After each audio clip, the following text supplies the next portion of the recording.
I'd like to thank everyone for coming out this evening, and I have a presentation that I'd like to talk to you guys about. I will not keep you long, so here we go. How many people here feel like they should be doing something more in life? Like you, I feel like I was predestined to do something great. So many times we have great intentions on doing something good in our lives, but our fears, doubts, and self-worth have stopped us from pursuing the things that we are predestined to do. Today I want to talk to you about how to pursue greatness when everything is against you. I finally got to a point in my life that I realized that I'm destined for greatness. I always knew that I was a little different. I felt like people didn't understand me, and I was always misunderstood. I felt like I just didn't belong in this world at times. I was born in 1968 in July, and I was the youngest for many years, and I was the youngest of 5. My father was a Southerner from Alabama, and my mother was a sanctified, spirit-filled Christian from the streets of Chicago. How those two got together is still a mystery to me. My father was a good father and provider. There was just one thing wrong with him. He was an alcoholic. When he got drunk, he was mean and abusive. As a child, I seen a lot, and I dealt with a lot of mess. I couldn't wait until I was old enough to get out of there. Many times I felt sorry for my mother. She had 4 kids and no education at the time and was totally dependent on my father. She also had to deal with my father getting drunk and coming home and beating her on a day-to-day basis. My mother was being physically and emotionally abused daily by the hands of my father. She tried to do her best in caring for us, but her best was not good enough. I'm not here to put neither one of my parents down. I just wanted to tell you guys a little bit of my background. In spite of the situation, they did the best that they could. I'm here to tell you a little bit about my past so you can understand the choices that I made in my life. And a lot of those choices weren't good choices. My childhood was not the best. I had to grow up fast because of my home life.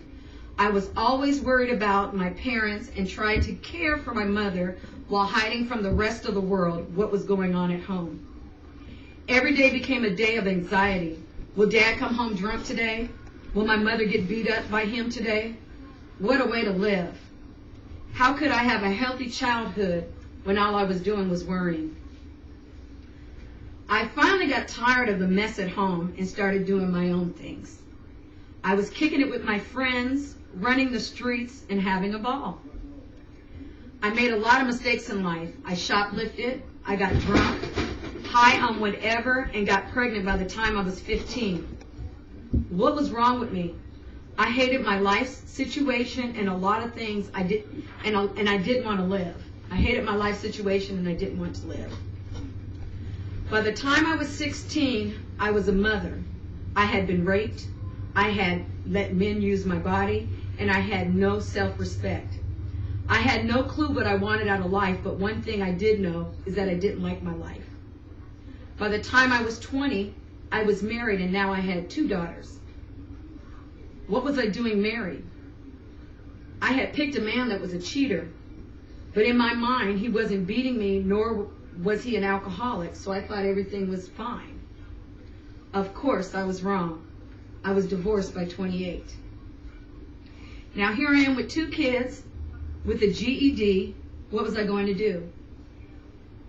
At that time, I knew that I had to do something else in life. I returned to school and became a nurse so I can be self-sufficient and able to care for my children on my own. Life was changing, but I was still searching for something and didn't know what I was searching for. I thought I was missing love, which I was, but not the way I thought. Yes, I did it again. I got married. This was an even bigger mistake than before, because I got a husband that was just like my father. The one thing that I ran from as a child is now the thing that I come home to every night. But the only difference is he was my husband. Now, I was walking on eggshells again in life, wondering if my husband was drunk from day to day. I not only put myself in a miserable state, but now I put my daughters in the same situation that I was in as a child. Why? This is a question that took many years for me to get answered to, but I did. My life was a mess because I wasn't putting God first in my life. Now, after many years, I can look back and see all I needed was God. He was always there. He was just waiting on me. And once I tapped into him, my life really started to change. I no longer feel inadequate or lonely. I don't feel like I need a man to justify my life. I'm content. I know that hard times will come and go, but I do not have to make stupid choices anymore. I can give it to God and trust that he will see me through and help me in all things in my life. I once had low self-esteem, but now I know I can do all things through Christ that strengthens me. I can hold my head up and I don't have to be ashamed because my Father is my Lord. I've had people in my past tell me that I would amount to nothing, that I would have a bunch of babies and be on welfare because I had a daughter so young. Boy, did I fool them. I went back to school and became a nurse, and now I'm in school getting my bachelor's in psychology. When I'm done with my BS, I will continue to get my master's. So to all of the people that doubted me, let me tell you that God didn't. I will continue to press on towards the mark of the high calling in my life. I will have everything that my heart desires, and I don't have to run to the arms of a man to get it, because I have the greatest man of all, and that's God. So for all of you that are in my shoes and looking to do greater things in your life, here are a few points to help you out. First, put God first. Learn to love yourself. Find out what you enjoy to do so you can learn yourself. Set goals and go for it. Don't doubt yourself. Get that one good friend that encourages you to go on. Remember, your past is just your past. Let nothing stop you. Your tests that you go through are here to make you strong. Remember, you'll only fail when you don't try. Use your imagination and dream big, and don't give up. Everyone has greatness in them. You just have to tap into what you're great at. Set your goals and follow your dreams. Don't let anyone stop you for what God has predestined you to do. Regardless of what your past looks like, that doesn't stop your future.